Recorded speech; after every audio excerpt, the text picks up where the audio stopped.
একটা motor generator সেটের উপর। মেনলি মোটর জেনারেটর সেট কি, মেনলি আমরা যে কনভার্সন বলি সেটা হচ্ছে ডিসি টু এসি কনভার্সন। সেই কনভার্সন এই মোটর জেনারেটর সেটের থ্রু দিয়ে করা যায়। এরপর জেনে আমার ডিসি টু এসি কনভার্সনের জন্য ইনভার্টার আছে, কিন্তু যখন ইনভার্টার ডেভেলপ হয়নি তো এই সমস্ত মোটর জেনারেটর সেটগুলো করা হতো। তো এক্ষেত্রে আসি ডেমনস্ট্রেশন দেওয়া হবে একটা মোটর জেনারেটর সেট কীভাবে কাজ করে। মেনলি এখানে একটা কাপড় লাগানো রয়েছে একটা মোটর জেনারেটর সেটের মাঝে, এবং তার পাশে যদি এটা অপারেট করা হয় আমরা যখন সুইচ অন করবো এবং সেখানে একটা ভ্যারিয়েক লাগানো রয়েছে, তার করসপন্ডিং এবং লোড কতটা এফেক্টিভভাবে কাজ করছে তার জন্য কিছু বাল্ব এখানে কানেক্ট করা আছে।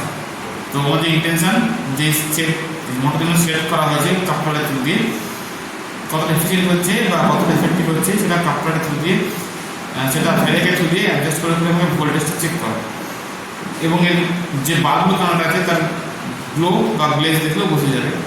এবং তার করসপন্ডিং আমার ভোল্টমিটার বা অ্যামিটার এখানে কানেক্ট করা রয়েছে। তো যত টাইম ইনক্রিজ হবে আমরা যতটা বেশি ভ্যারিয়েকটা কমাবো বাড়াবো বা অ্যাডজাস্ট করবো তত এই গ্লেজিনেসটা বাড়বে বা কমবে, ডিপেন্ড করছে আমি কতটা বাড়াচ্ছি বা কতটা কমছি ভ্যারিয়েক যে ভ্যারিয়েকটা কানেক্ট রয়েছে এই প্যানেলগুলো, এবং তার করসপন্ডিং ভোল্টেজ রেটিং বা কারেন্ট রেটিং সেটা যে ভোল্টমিটার কারেন্ট আছে বা মিটার কারেন্ট আছে সেখানে আমার ডিসপ্লে হবে। তো ওটাতে বেশি একটা মোটর জেনারেটর সেট তার সিম্পল ডেমনস্ট্রেশন এই ভিডিওতে দেওয়া হবে।